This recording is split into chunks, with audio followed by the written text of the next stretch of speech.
Tātou tāpua I le atua.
Ino sia matu lafo ina o ia e tangata. O le tangata whanau noa o masani foi malti ngā. Peise I wa alo ese mata I a te ia. O ino sia o ia ma ua tātou le mana tua lava o ia. E moni wana tau ave o tātou ti ngā. Mana tau ave o tātou whanau noa. O tātou manatu o ia ua taia. Ua fasia e le tua ma ua whatinga ina. A ua manua o ia ona o tātou soltu la fono. Ua mamomo o ia ona o tātou a mioleanga. O lea o inga e file mua I tātou sa iona lunga lea. O ona wha lava foi.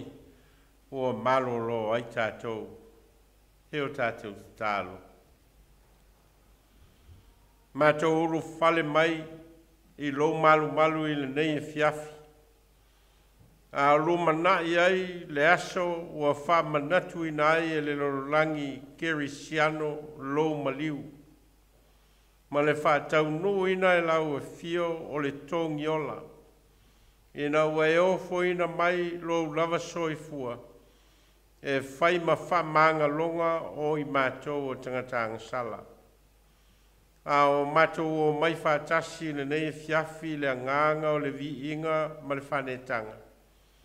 Matou te la ngona I lava le alofa tū no o elo matou o tua mo I matou. A o mai lawa fio la matou tāpua inga nei whaia I le nganga ma le whamaoni. I u lava I se vi inga o le tua le tamale alo ma le nganga pa ia. Ameni. Vile tua il pese iva sfuma le val. Thank you.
le feitau mo mai le whengainga fau e vangalia luka.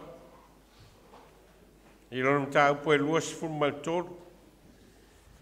Tātou te feitau whia wai mai le whai upo e lua sifuru maleono. Whangata mai le whai upo e wha sifuru maleiva. Luka i lona ta upo e lua sifuru maltoro, whai upo e lua sifuru maleono.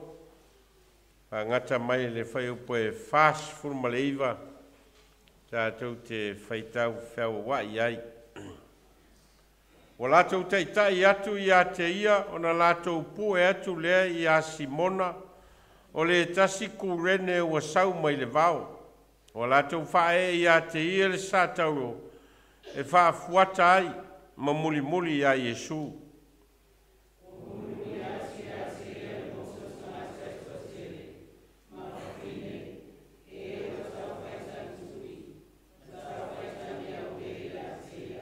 O whāliu Yesu i a te lātou wheta lai atu. Tama whawhine a Jerusalem mai, so ia le tangi a tau. A ia outou tangi i a te outou a toa foi ma outou whanau.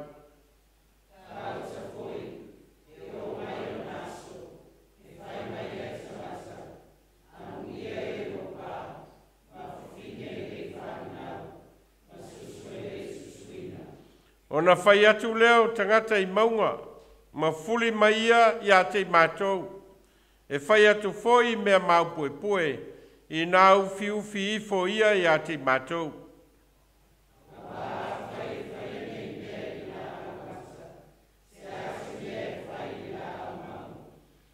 O isi whai pāu tae tō lua, wa teitei ina atu whātasi mai ia i a whasiotia.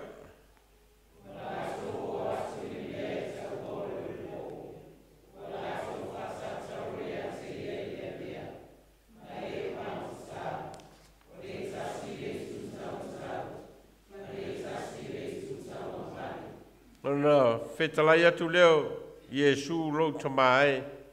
Ia e wha mangalo i natu i a te lātou o wā o lātou le i loa le meo o lātou whaia. O lātou whai le vili e tufa tufa ai o na ofu.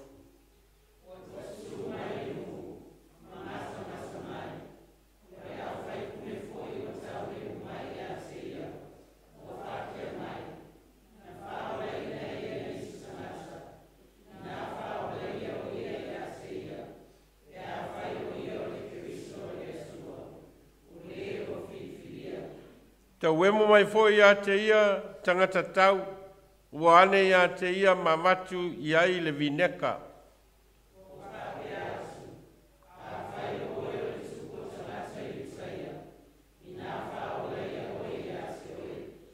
Sai ai fo i le upu o tu sia i o na lunga, o le tupu le nei o tangata i utaia.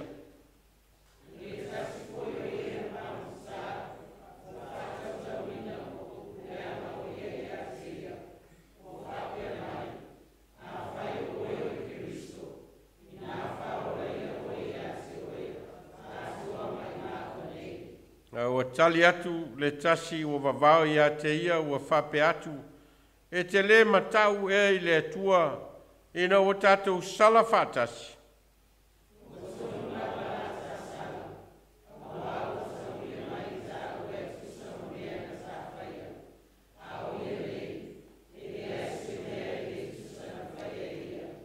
Kai mai leo ia Yesu ia e mana tua mai au pe a e fio mai i lo malo.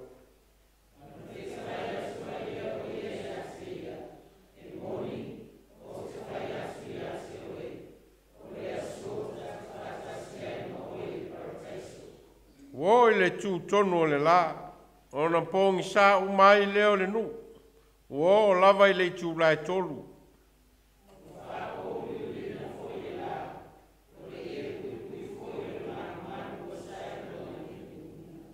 O na wala awai leo Yesu wa leo tele ua whape atu. Lo tamae o te tuina atu lo nei nganga i o ao. O na whetalai ia upu, o na tō ai leo lana mānawa.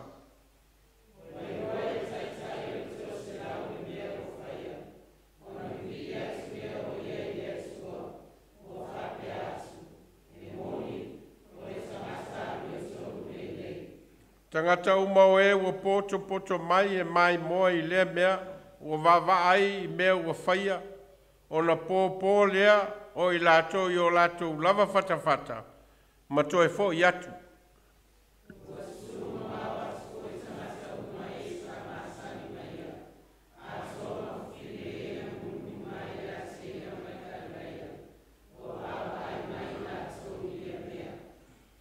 Pāmanuia mai le, ngāngo le tua le tātou whaitau mwhalongolonga I nā whionga, tu maua ti a te ialo na lava vi inga nei se iao I le whavavau lava.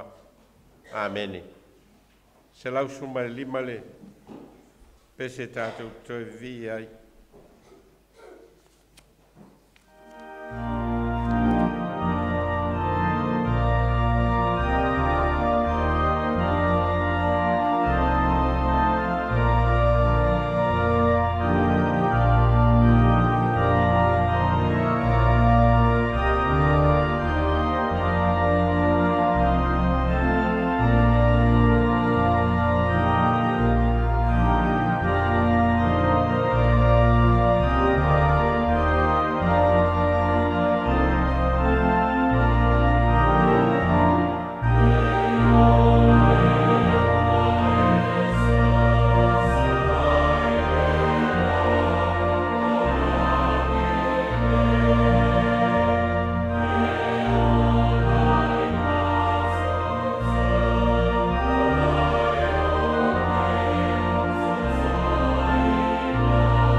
Tātou tālo.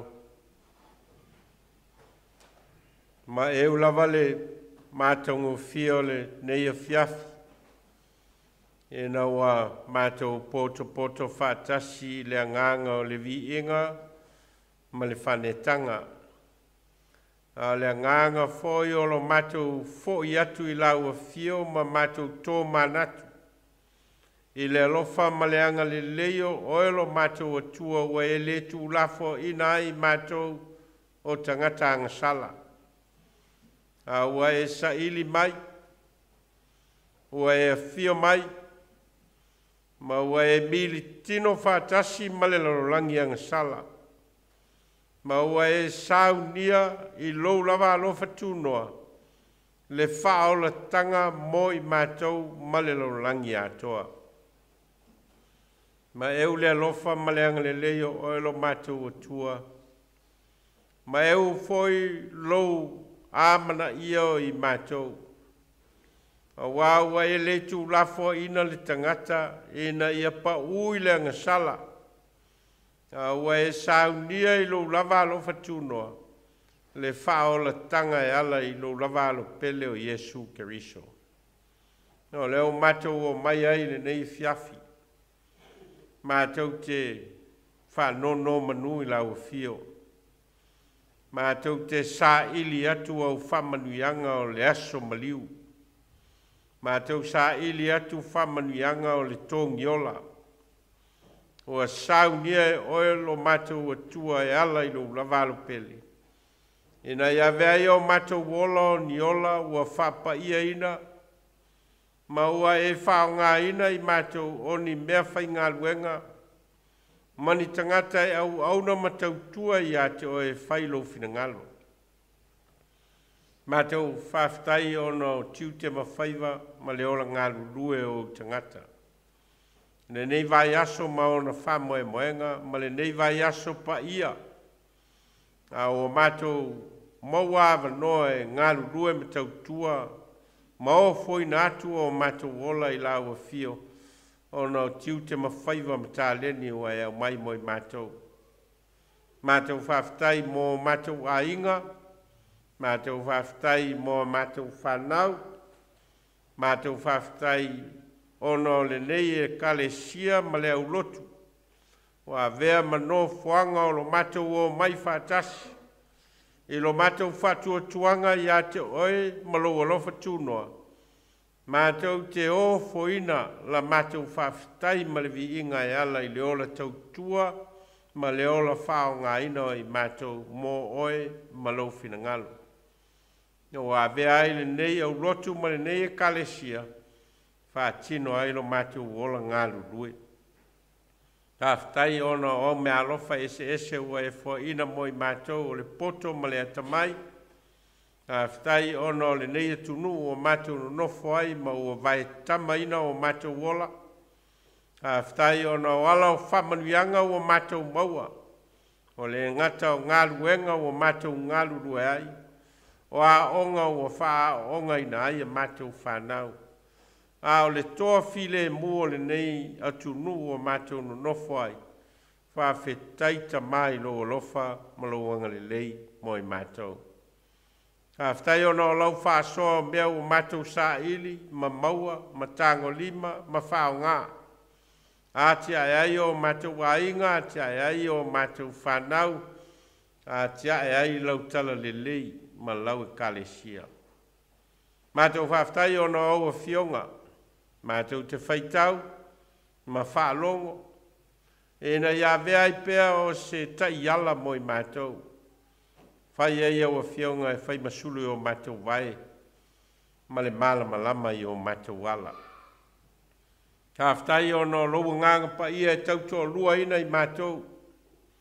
A o ina tau teva la mātou savali. Ma wha tonu ngatao mātou ala.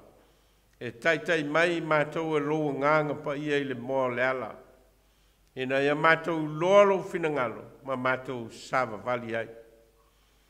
Mātou whaftai o no le tongi ola o sau nia e lau fio lo lava soi fua o foina mai. O e maliu, ma e to e soi fua manu malo.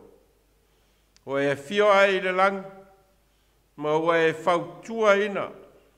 Lo mato wola ai I le nei lo lang. Tu mau lava ia te oe le vi inga le whamanu ma le whane tanga e whavavau. Mātou whātu ese ma whamau lalo I o luma wao I mātou o se whanau ngā sala. E lava ina o mātou I loa le tōngi ola ma le whao le tanga o sāu lia. E laua fio e ala I lo lavalo pele o Iesu Keriso e mātou te fuli tua pea. Mātou te langona pea e taita ina o mātou tangata I o mātou loto ma o mātou mawhauwhaunga. Ma whase se nai la mātou savali. Wao I mātou lava o le fotu o le anga māse. Mātou watu tama whamangalo I mātou o lau whanau. O mātou vai vainga ma o mātou whale tonu. O lo mātou wola ngalu lue le whamaoni I a te oe malau whina ngalu. O I mātou lava o se whanau se ma le angasala I urum tamai. Whamangalo mai I mātou o lau whanau. Mātou te talo, tui nā atu le nei au lotu i au luma.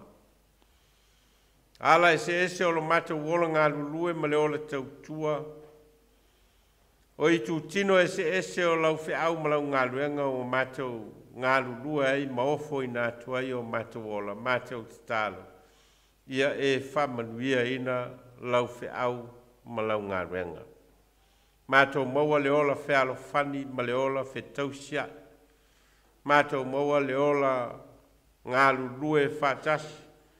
E na ia vea i mātou oni i tu tino lo tino keriso e whamaoni mō oe malau tala le rei. Mātou te talo mō mātou ainga, o mātou whanau, o mātou sā i linga, lo mātou whanono manu i na ia tiae o mātou ainga, mātou te talo ia e whamanuia mai mō i mātou. Sa i linga o mātou whanau, le poto ma le atamai, mātou te talo ia e whaatama mai ina i lātou. Mātou te talo mō le ngā solonga o mātou whiau ma ngā ruenga ma le ola ngā lulue ai, tonu o lau tala le, ia e whamanuia mai mātou. Mātou te talo mō le nei tunu, o mātou no nofo ai, a tia e ai o mātou a inga sa, ili ai o mātou manuia, mātou te talo, ia e whamanuia ia New Zealand.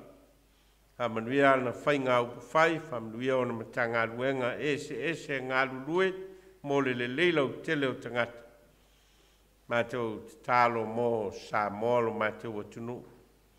Ia teita ina pēa lātou whainga upu whai o mālo.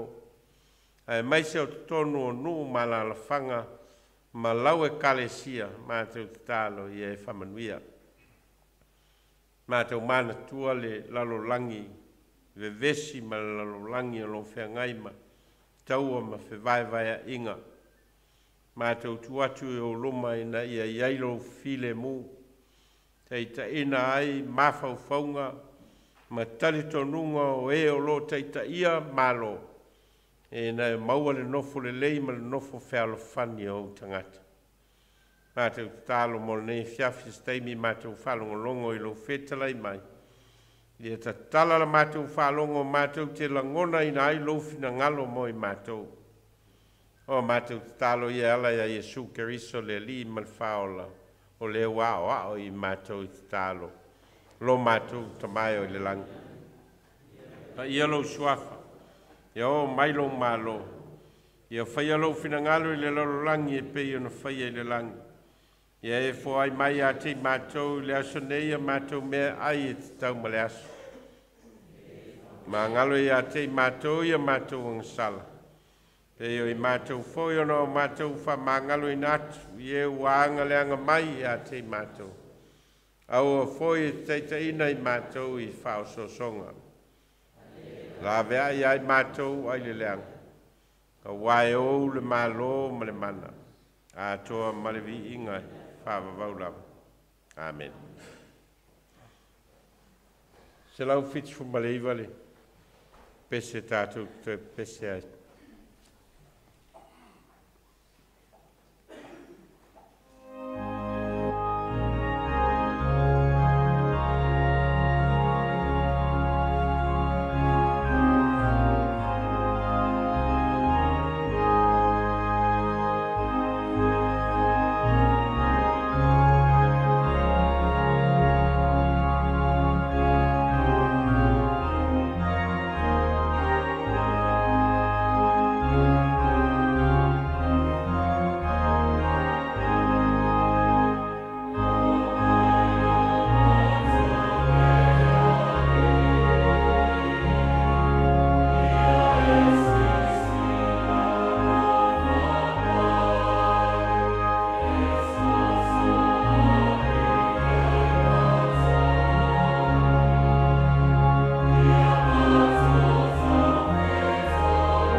tātou tālo.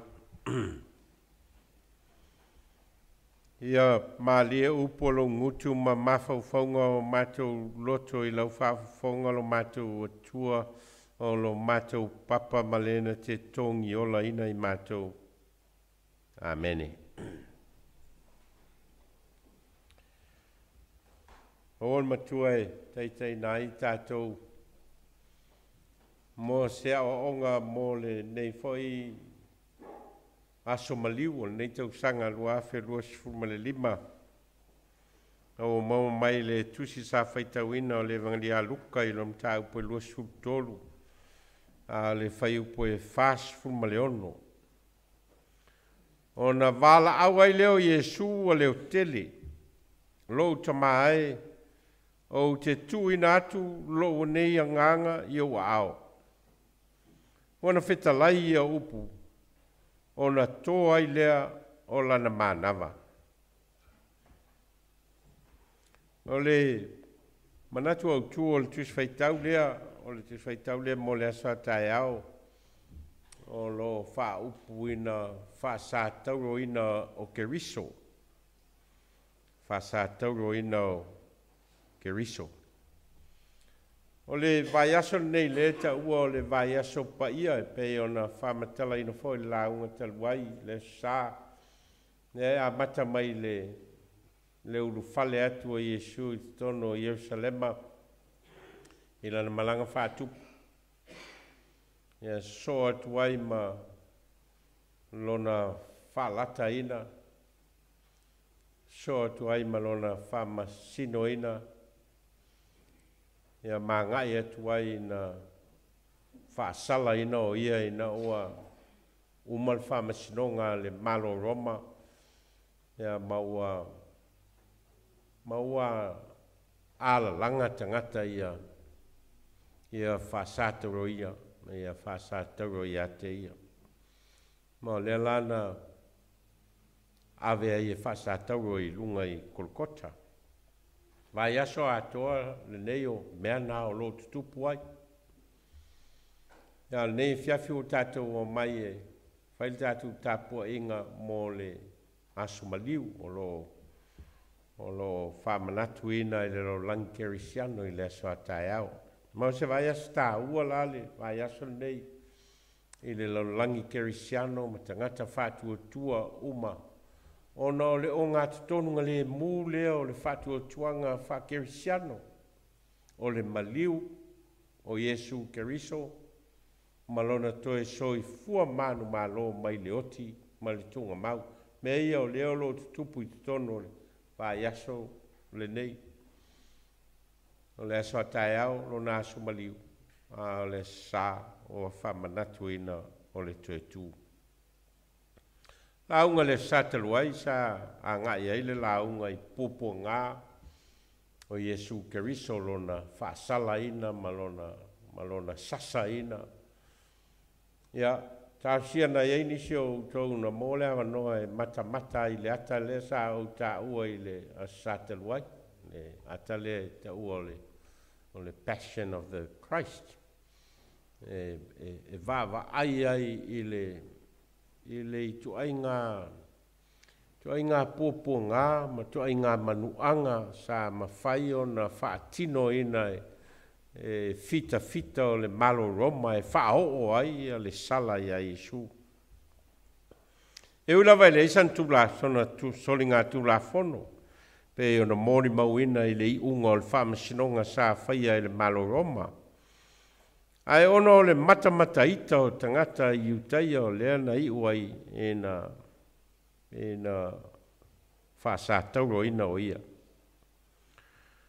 Tus whaitau le sa tātou whaitau ina o lo whamatala ai le savalinga na amo tuai e Yesu lon sa tauro e a ngai lunga I Kolkota le whapero no whanga lulpo.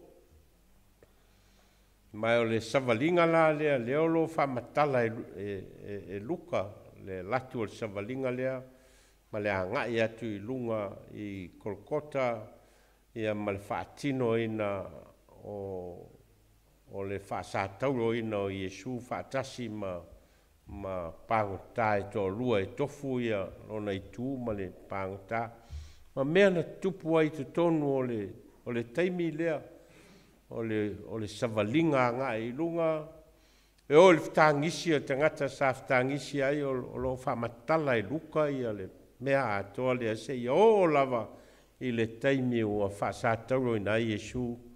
O ana whitalainga sa whai i lunga o le sātauro, ia ma le taimi na pōngi sā ai le, ia le ai ma le nuu atoa, o le mūtintini o le lā, ai ua pōngi sā atoa, ei ua pūni tia le lā au. Ia ona langona leo le upu leo whetala i Iesu e pe ona ien matua lo ta mai o te tui natu lo nei nganga i o au.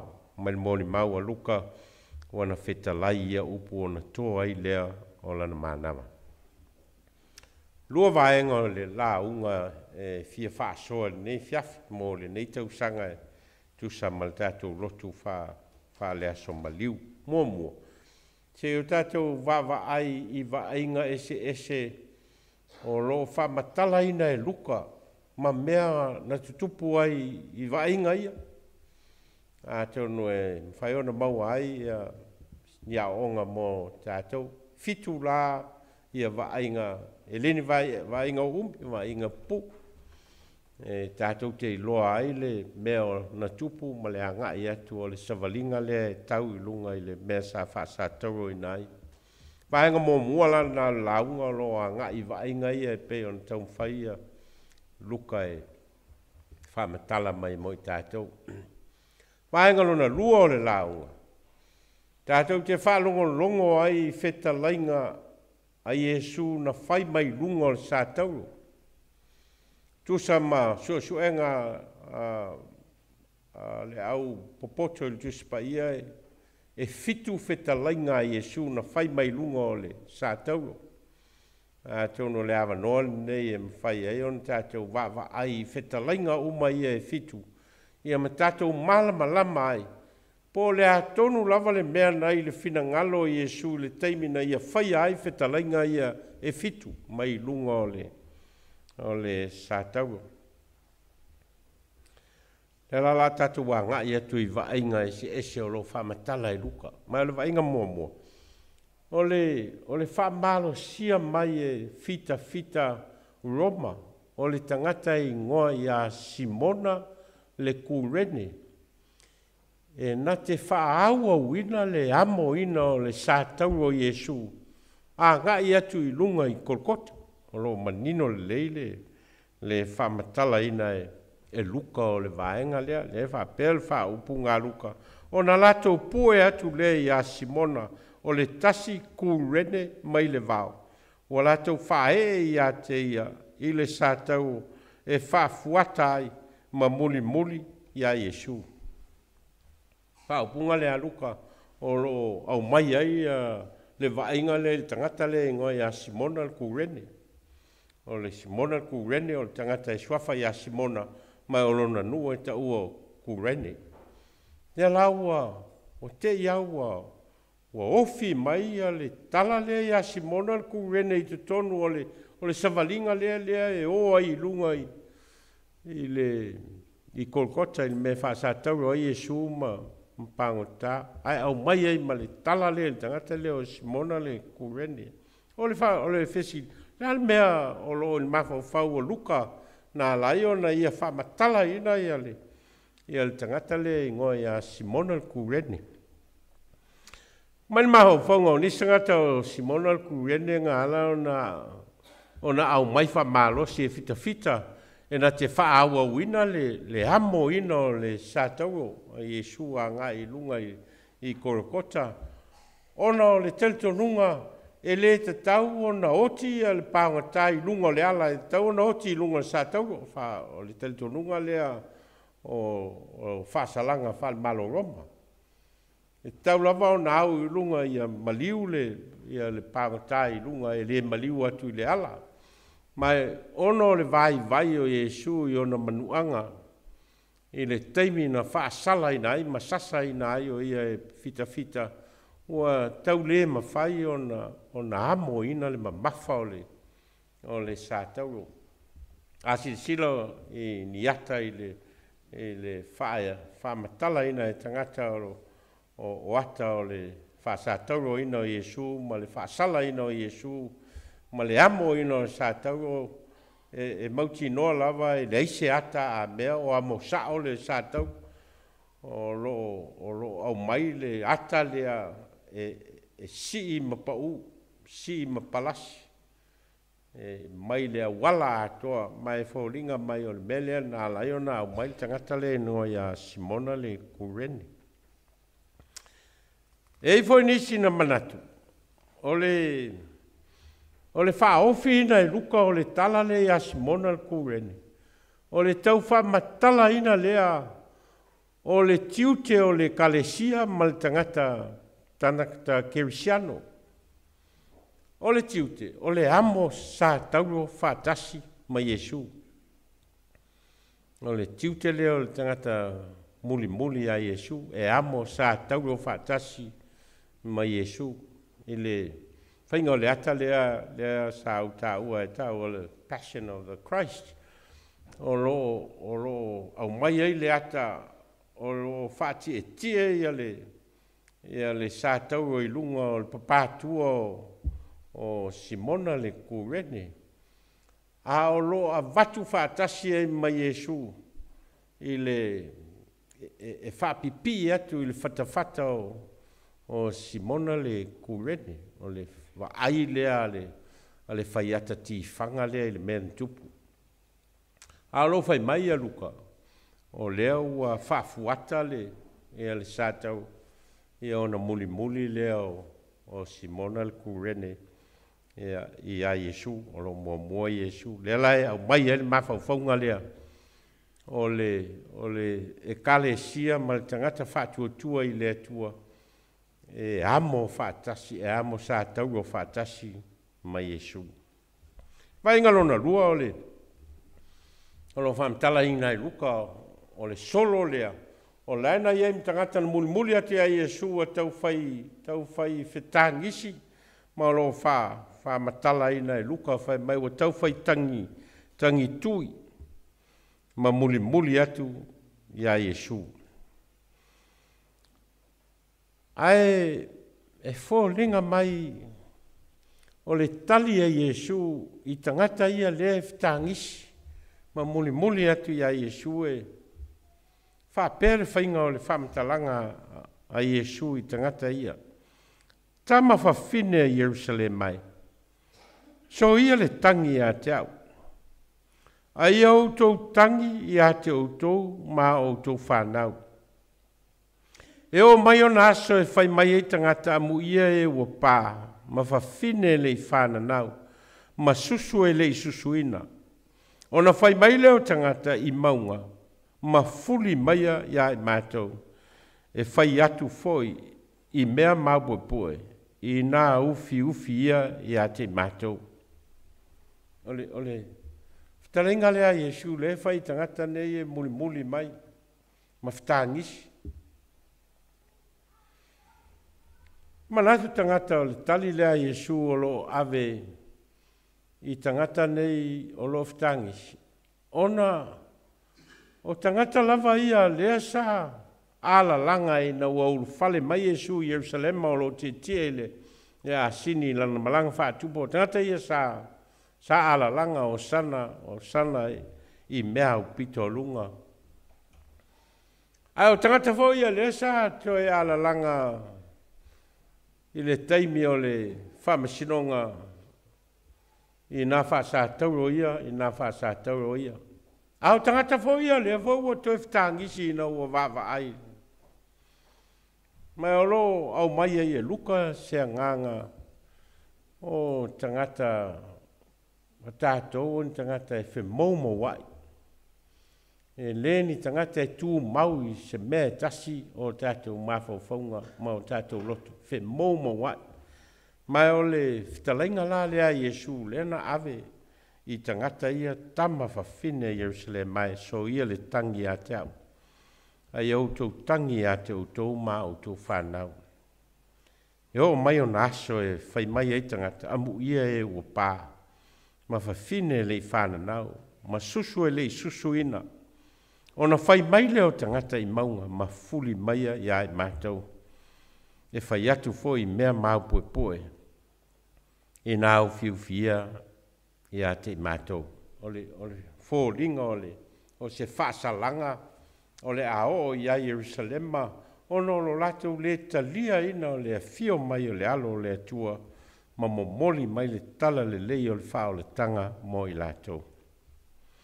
Mainga lon tolu, o le wha sa tauro ina o Iesu whaatasi ma paonga tae toa lua, mai o le vainga lea, o lo o mai ai e luka, ia le wha taunu uina o perfetanga, pe ona iaile, upo le profeta o Isaia na tō fia o ia whaialon tūnga mau whātasi mpang tā.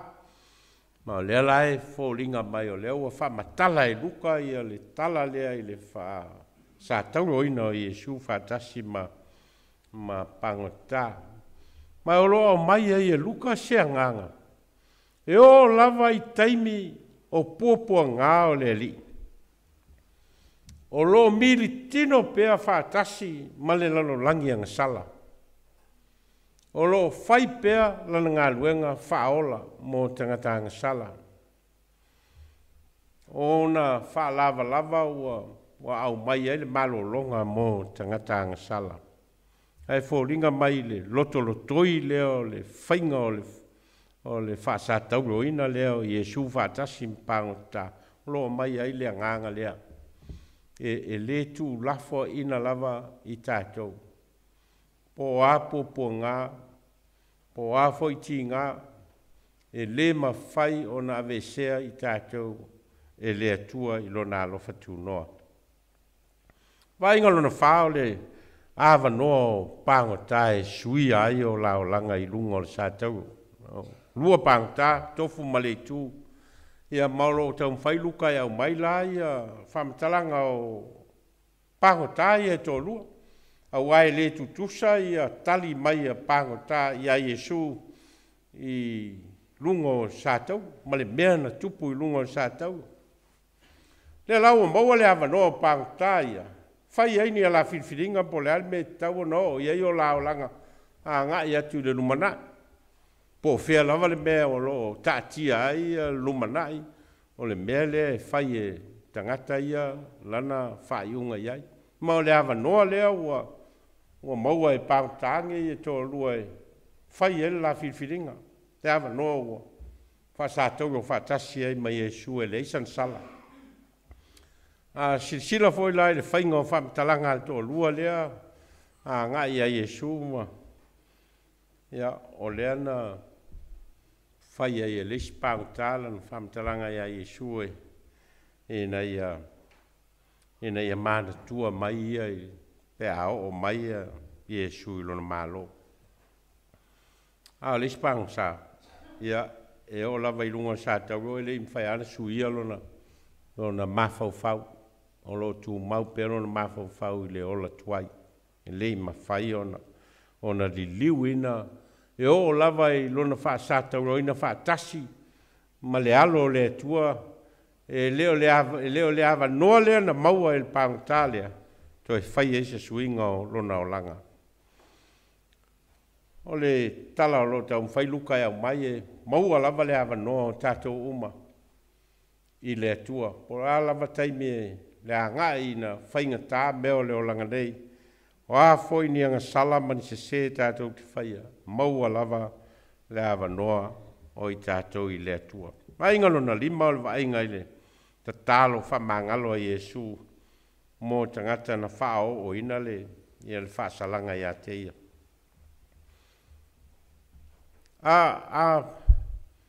A fua i a tātou ma o tātou langona i taimi whapea o le langona o le ita, o le langona fiatau i masui. Ia a o le tala leo lo whamtala ina i luka. E leo le mena na tupu i lunga o le sātau.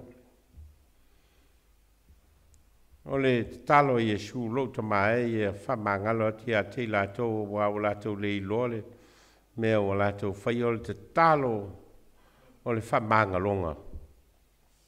Mauro atangia ai le itua i ngā tua, le itua i ngā tua e le tua le tātou tāpua i ai, le tua le nā fio mai au mai le whao le tanga mo tātou o tangatanga sala. O le tua whamangalo. Po alawa o tātou vai vainga mo tātou se tū mau pēr le alofa tū no leo le tua le alofa whamangalo.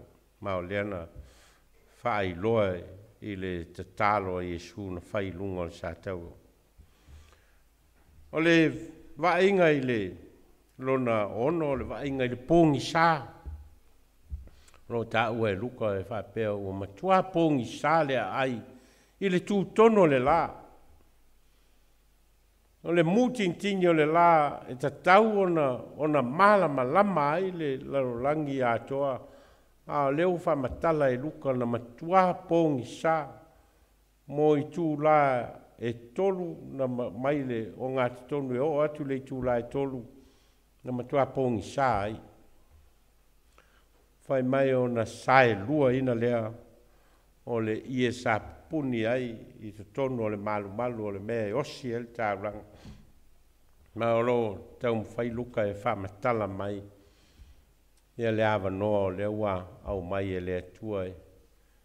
Whea ngai ai le tangata ma maua ai a le sota inga vāvalo lata i le vāo le atua ma le tangata na ia whaia i lona lava whātusa. O le to eise pā pupuni e le vāo le tangata ma le atua.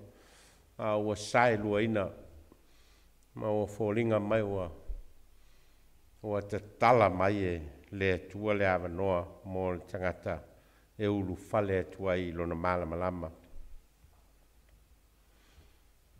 Wainga lona fitu o lo a ngā i le talia tangata sa mata ma mai moa i le mea lea na tupu. O lo whamatala e luka pe toru pe whawha i upo o lo whamatala i e luka i le whaupunga e whapea. O tangata uma o e o poto mai e mai moa i lea mea o wawa ai i mea o whaia o na pō lea o i lātou i o lātou whatawhata ma toi fo i atu. E o le pō whatawhata o le whailonga o le loto nuti momoia o tangata. I mea o lātou waia, i le ngata o mea o lo tupu siu manga o le whasātauro ina o Jesu. A o mea o lo lātou waia ma whaalongo ai i whetalainga o lo whetalaima i Jesu. Pe a whatu sa tusa i le mele e tupu. O le anga ina ma le tau e mua o Jesu e tangata o lo whamatala le tau e mua e fita roma o Jesu a o i lunga o le sātauro. Wainga ia. Wainga ese ia o lo whamatala mai e luka i le teimina whaasātauro ina ai Jesu. Mai se ilonga lava ua maua ni hawa noa e tātou te mata ai ni ata whaatino ia o na taulata lata lea o tātou mawhau whau i le mea tonu na tupu. A tono le sāle a tātou wawa ai ai whaatinonga tupulanga o le tātou whaltolu pēa o i le fiafio le sā. Ia nisi foi o whaatinonga o le maliu ma le toi tū o Jesu. Fia os whamtalanga i le fiafi nei. E na ia tātou i loa ia whetalainga, e fitu whetalainga na whai e Jesu mai lunga o le sātau. Ma o lo mōni mau ai ia tustala o ma le au whai e mangalia. I whetalainga ese e Jesu na whai mai lunga o le sātau. Ia, te tono le awa no le whai e on tātou whalangolongo i whetalainga ia. Whetalainga mua o lo i le evangelia Luka e lua sifuma le tolu al whai upo e tolu sifuma le wha le ana vea na la vea i tātou whaitaunga le nei fiafi. Mai wha pēr le whainga o le whetalainga Jesu lo tamai ia e whamangalo atu ia te lātou o wā wa lātou le loa le mea ua lātou whaia. Fōringa mai o le anganga lea o Iesu Keriso e tū mau pea. Tū mau pea e o lava i lona iai lunga o sātau o le suia, lona talitonunga, wha mesia o lana ngā luenga, o le ngā luenga wha mangalo mō le tangata angasala. E le suia o lona fina ngalo lea. Ma o wana i loa i lunga le sātau o matau lia whai sā whai le talo Iesu i Getsemane, il whātoanga i Getsemane, lo tamae. Ia e ve ese nei pui a te awa whai te whinangalo ai a ve ese nei pui a te ai awane i whai alo loto a lo whinangalo. O le talo le a Iesu sā whai Getsemane ai le io le teimin whāsātaro i nai. A le laua o Iesu i le o onga o le mea e whinangalo ai le atua mo ia. O le whai o le whao le tanga e ala i lona soifua. Le laua wana whai ai le te talo lea. Rota mai. Ia e whamangalo ati a te lātou o wāua lātou le loa le mea ua lātou whaia. Ai fōringa mai o le atawa ia leo tātou, te leo mea tātou te whaia, te leo teimi tātou te whaatino i nai, po teimi o tātou te mawhau ai, o tātou loto, te leo mea manatua tātou, o lai sao mea lai tātou te whaia. Te leo mea tātou te whai ma le lei loa, mea o lo se tātou. Le hoi lao lo i le whinangalo leo Iesu. Le i tua inga se e le tangata ola. Ia e whamangalo ati a te lātou o wāua, lātou lei loa le mea ua, lātou whaia. Whitalenga lona lua i e suolo maua i le vaenga le tusi foi le tātou whaita wina o le evangelia Luka i lom tāu pue lusu tolu al whai pue whāsu mal tolu e moni o te whai atu i a te oe o le aso tā te whātasia i ma oe i le parataiso. Tali lea Iesu na whai i le pāngo tā lea sa au ngani ane i a Iesu ia manatua o ia pe a fio mai lona malo. O le whetalainga e whai loa ai le tuawa noa mai o le atua i ai tātou. E le tapunia e le atua le awanoa o le tangata e fo i ai i le atua mal salamo. E le istaime e whapea i a mea o le isi awanoa o le salamo. There's no boundary for forgiveness i le fina ngalo o Iesu. Ta tala lava ia le awanoa le salamo mo sos tangata anga sala o le awanoa salamo o le olo whai loa Iesu i lana whetalainga lea mai lunga le sātau na whai le pāngota. Sā uni pēa lo tātou li whaola e au mai le whamanga longa mo i tātou pēa tātou o atu ma le salamo i a te ia. Whetalenga lona tolu o lo maua i le tusio mātei o lona tāu pue lusio fitu al whai upe whāsu ma le ono mai whapea le whetalenga Iesu lo tamae. Sia le mea ua e tū la wha i mai ai i a te au. O le te talo lea Iesu le ana whai. Mai fōringa mai o se te talo o leo ua fōringa mai ai ua tū lafo ina e lea tualo nalo.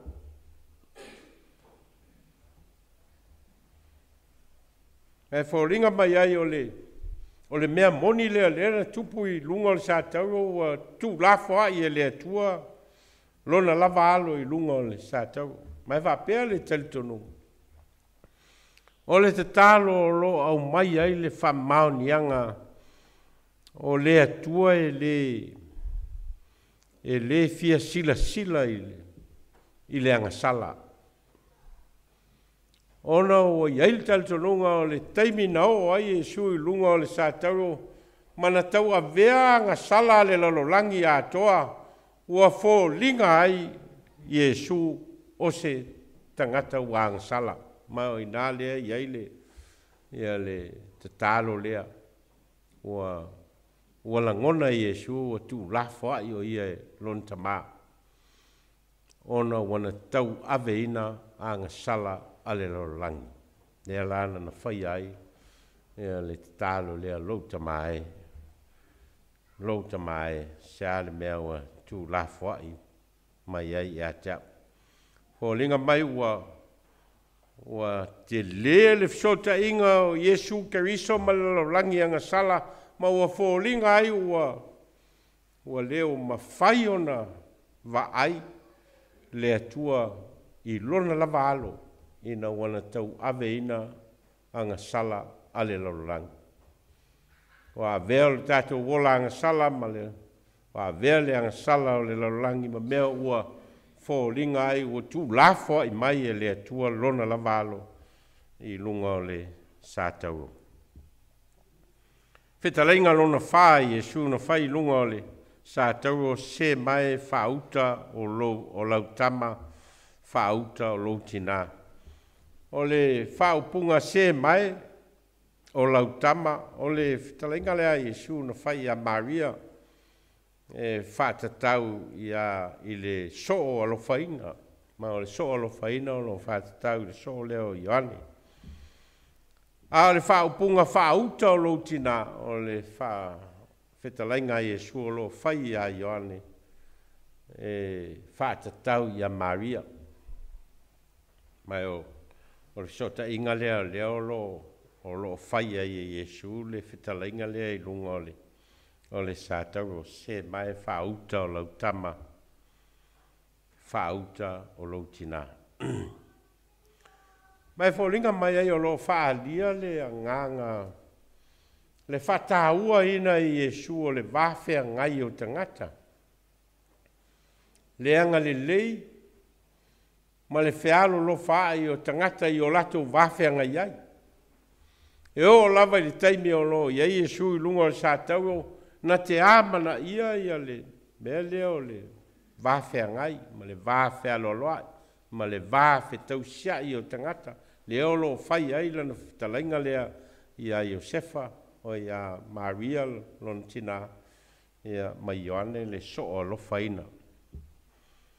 Mai olo mai ai se o onga tā ua mo tātou, o lo nofo i whina ngalo o le atua le tā ua o a tātou sota inga, ma le tātou whialo aloa i o tangata, e tā ua i lona whina ngalo, ia le ola whialo whani, ma le ola tau sia i o tangata, i so se vaenga o le so i fuanga nei, tā ua le mele o le ola whialo lo whai, ma le tau sia. Whetalainga lona lima o lo maua i le tusio Ioane i lona tāu po sifuru iwa al whai upo e lua sifuru malvalu au te fia inu. Au te fia inu. Mai fōlinga mai o le. Tele nistangata o manatu o i Jesua o le atua. Ai o le whaupunga lea au te fia inu o lo whamatala ina mai ai le tū tangata o Iesu. Nā te langona ti ngā, nā te langona ia ona manua, ma le sasa ina o ia, nā te langona fo i le fia ai ma le fia inu. He's a real human being. Mai o lona au mai o langona ia i mai lunga o le sātau e whamatala ai. E o lava i lunga o le sātau o ia lava o le tangata ola. O ia lava o le tangata e pei lava o tātou. Ma o lo whamatala ia, langona ia e. O umalama ia tātou o le fia ai ma le fia inu. la ngona o ti ngā, la ngona o pua ngā, tau te la ngona umalava, whapena fo ia le li whaola. E o lava I lunga le sātau, na ia la ngona lava I lunga le sātau lona fia tāu mawha. Talainga lona ono I Yesu I lunga le sātau, lo maua I le tusio Ioane, lona tāu pa sifulu iwa, al whai pa tolu sifulu, ua taunu. Ua taunu. O le talainga le whai loa I le whai mea maea. Ma le whai mea whamaoni o Yesu I lona wala uina. O lona wala uina e lona tamā. E na ia na whai al whao le tanga o le rolangi ang sala. E leo se mesia whai mea wha tafuru. Pe whai mea le maea. Ia lo tātou li whaola. Ai ole alo le atua e na te whaia mea ina ia taunuu I lona le lei ma lona atoanga. Sa ia whaatino ina lona wala wina I le ngawhatia e o iai lona whai ma le lei e whinangalo ai lona tamae o iai le whainga o le tongi ola ina o le rolangi ang sala. Talainga muli a Yesu mai lunga o le sātau o le talainga lea wa vea matua o le nei whiawhi lau tamai o te tuu wina atu lo nei anganga I au a ao. Talainga muli lea Yesu o lo whamawina e le evangelia a Luka. Peo na whamawina e Luka o na wala au ai leo Yesu o leo tele o whape atu lo tamae o te tuina atu lo nea nganga I au a au. O na whetalai e upu o na tō ai lea o lana mānawa. Whetalai ngai au mai ai le whe au o le ofo ina mai a toa e le atua o lona lava soifua mo tātou. Ei ma se mea na tāu fia. E o lava I lona nganga o lea ua sacrifice. Lea ua avea matongi ola mo tātou. O na ofo I nātu lona nganga I a ao lona tamā. E whaai loa ai lona soifua atoa. Ua ofo ina mai mo I tātou o tangata ang sala.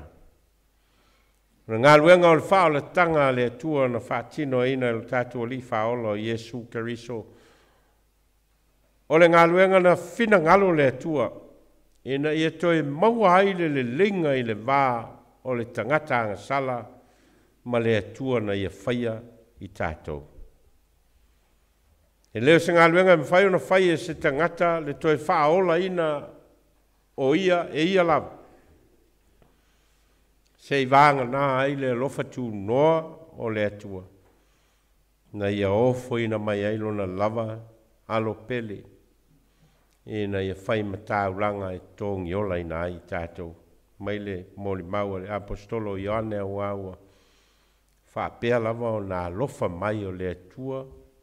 I le lololangi wa ia au mai ai lona a tali e tō tasi. E na ia le whano se tasi e whatutua ia te ia. Ai e maua e ia le ola whawawau. Keo tātou tālo. Mātou mānatu natu ma whalongolongo. Ma mātou tau tō mātau. I le ngāluenga o le whaoletanga o sau nia e laua fio e ala ilu lavalo pele o Yesu Keriso. O lena whea ngai maona pupo ngā. O lena tau e mua ma ino sia. Ana ia o fo ina mai atoa lona soifua e whai matongi ola mo I mātou o tangatanga sala. Mātou whalongo longo foi nei fiafi. Se I toi tala mai lea lofa lea o oelo mātou atua. Na wha lia I le fa sa tau ina ma le maliu lo mātou ali whaola. Tau ina whalo loto ina pē i au mātou loto ma o mātou nganga le winga moni o loa lofa mai mo i mātou nā lai o na maliu ke riso mo i mātou o tangatanga sala. Wau mātou talo ala i lo suafa Yesu. Ameni.